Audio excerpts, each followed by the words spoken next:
This video is sponsored by Squarespace, the easiest way to make a professional website. I'm sorry, Mark. We need your help. How do you feel about war? No tricks this time. How do I know you're telling the truth?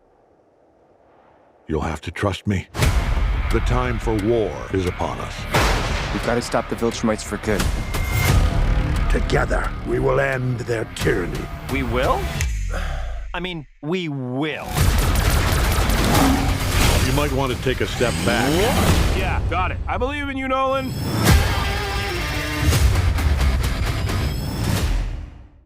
Welcome back, everyone. It's Charlie. This will be my Invincible Season 4, Episode 5 trailer video. There's a whole bunch of WTF moments, Easter eggs, references to the comics here, and a couple really big comic book changes where Robert Kirkman has retconned himself that I'll explain as we go through the actual trailer footage. This episode is basically Omni-Man assembling the Invincible Universe version of the Avengers. If we're making more Marvel Avengers Endgame comps, them going up against a really big force, Thragg versus Thanos, who wins that fight? Thragg is way more powerful than Thanos without the Infinity Gauntlet. Now, obviously, with the Infinity Gauntlet, he's going to overpower pretty much everybody, with a few exceptions. This is just another version of the argument about who's more powerful between Omni-Man, Homelander, and Superman. Both Robert Kirkman and J.K. Simmons, of course, because he voices Omni-Man, said flat out Omni-Man would wipe both of those other characters. So even though in the Boys universe, Homelander is depicted as being so far beyond anybody else, any other superheroes, technically he's not quite as powerful as Superman, unless you're considering James Gunn's new DCU version of Superman, who's a little bit less powerful than Henry Cavill's version of Superman. Either way, Omni-Man would wipe both of them, and Thragg is currently the most powerful Viltrumite in the universe right now, way more powerful than Omni-Man, and obviously more powerful than Invincible right now. But the episode is titled Give Us a Moment, which sounds like a reference to Omni-Man asking Alan the Alien to give him a moment alone with Mark to talk to him father to son, and they get into all the drama, like all the backstory, cats in the cradle. Wally also tries to explain why they need Mark and Oliver's help to fight on their Avengers team, the Coalition team, fighting Thragg and the Viltrumites. There are other reasons why they've come to Earth, like other people like Tech Jacket, who's also in the trailer here. I'll explain that in a second too. But also the title might be a reference to his reunion with Debbie, Omni-Man's reunion with Debbie. There's a longer version of the scene of him turning around later that night outside the front door, seeming very forlorn, like he feels very bad about what just happened. And it kind of seems like he's about to talk to Debbie, like they're about to have it out. Most of these parts from the trailer are right out of the comics, so like they're doing a page-to-screen adaptation. What's different, though, from the comics is that the show has spent way more time in developing Debbie's character particularly, and at least on the show she's had way more of a life after Omni-Man left. She does date Paul in the comics, but their relationship isn't nearly as big of a deal as it is on the show. This is what all the talk of them selling the house and moving in together in another house together has been about, making it seem like the show might not get Debbie and Omni-Man back together. Like on the show, maybe she never goes back to him, even though he does try to make amends. Like this is meant to be the redemption of Omni-Man, in addition to being Invincible's story. There have been some changes like this from the comics on the show in the past. Robert Kirkman might also retcon some of the other details about Omni-Man's backstory in the lore of the Viltrumites in the future, too. One of the other biggest changes, too, is Tech Jacket. As you can see in the trailer, we see a whole bunch of Tech Jacket here. This is the episode where they bring Tech Jacket onto the Coalition team because she, on the show, is from Earth, lives on Earth, even though it's Geldarian technology, a suit. But as you detected from my recent voiceover, the big change is that Tech Jacket is a woman on the show, not a boy like the comics. Robert Kirkman changed this himself. On the show, she's going to be voiced by Zoe Dutch, who you probably recognize from like 1,000 different things in real life. And on the show, her real name will be Zoe Thompson, naming the character after the actual voice actress. Zoe Dutch's mother in real life is Leah Thompson. Kind of sounds like Robert Kirkman is also a huge Back to the Future fan, which I'm sure we all, like most people, are Back to the Future fans. In the original comics, Tech Jacket was male, and he's kind of like the Invincible Universe version of Blue Beetle, basically with the way the suit works. If you are a big fan of Tech Jacket or you think the character's really cool and you haven't read them, there are spin-off Tech Jacket comics if you want to read them. Robert Kirkman made a really great official website for all of his Invincible comic book stuff through his Skybound brand. Speaking of which, thank you to Squarespace for sponsoring this video.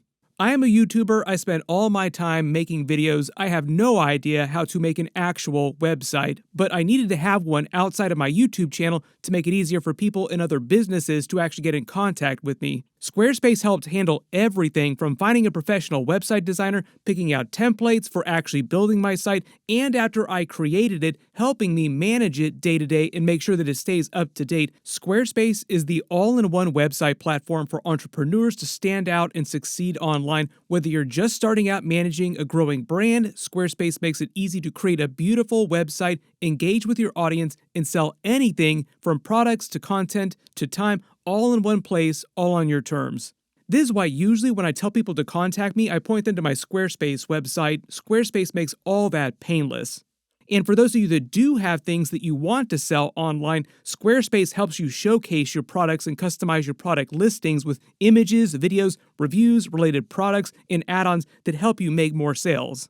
Their Squarespace commerce platform makes managing everything from inventory to sales and customers simple. Everybody head to squarespace.com for a free trial, and when you're ready to launch, go to squarespace.com/emergencyawesome to save 10% on your first purchase of a website or domain. That's squarespace.com/emergencyawesome. I'll put the link up here on screen and down in the description below, so be sure to check it out and have fun building your websites this year.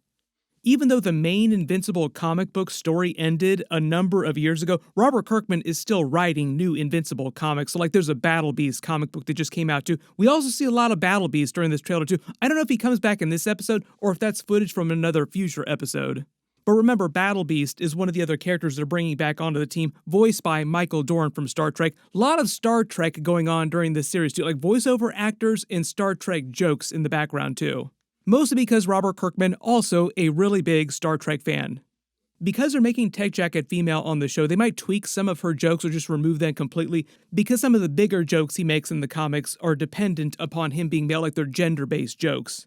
But otherwise, Tech Jacket's overall story, like what the character is doing on the show, how she fits onto the Coalition team, will be the same as it was in the comics.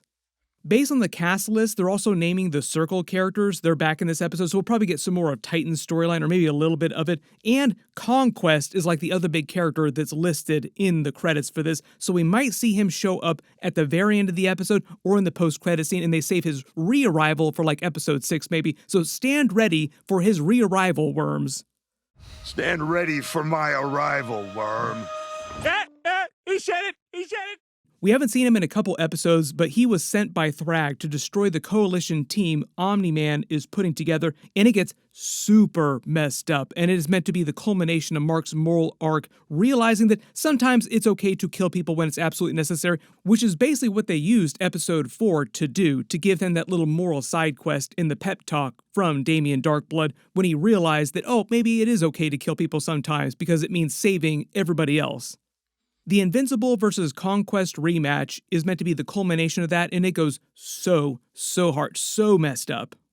Right after that in the comics, there's also another big time jump before the larger Viltrumite War storyline continues, with them assembling their Avengers team to fight Thragg and the Viltrumites. So also remember, circling back around to Adam Eve in that tag scene from the end of episode 4 where Omni-Man shows up, stopping her from telling Invincible that she is pregnant with their baby.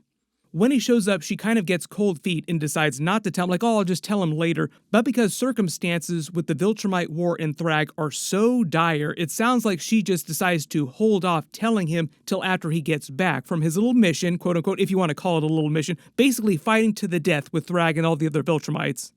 This is also right out of the comics too. He doesn't learn about the baby until he comes back from that Viltrumite War arc.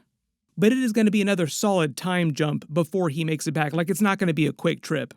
Their baby might also be another retcon that Robert Kirkman makes to his original comics, just like what winds up happening to the baby in the comics. If you want to read ahead, you can go do that right now, but if you have read the comics, please do not spoil that in the comments below, because the show will definitely cover that this season.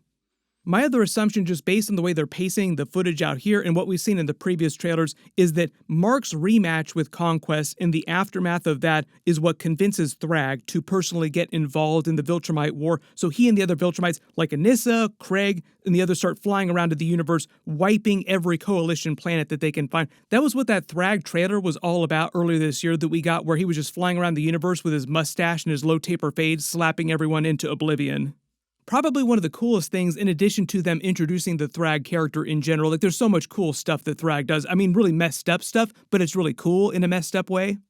is the opportunity to do all the extra Viltrumite flashbacks. Like, there's a lot of flashbacks that they did not do in the comics that they're doing on the show. They're taking the extra time to expand on Viltrumite lore. So really, really excited to see more of that in the rest of the season.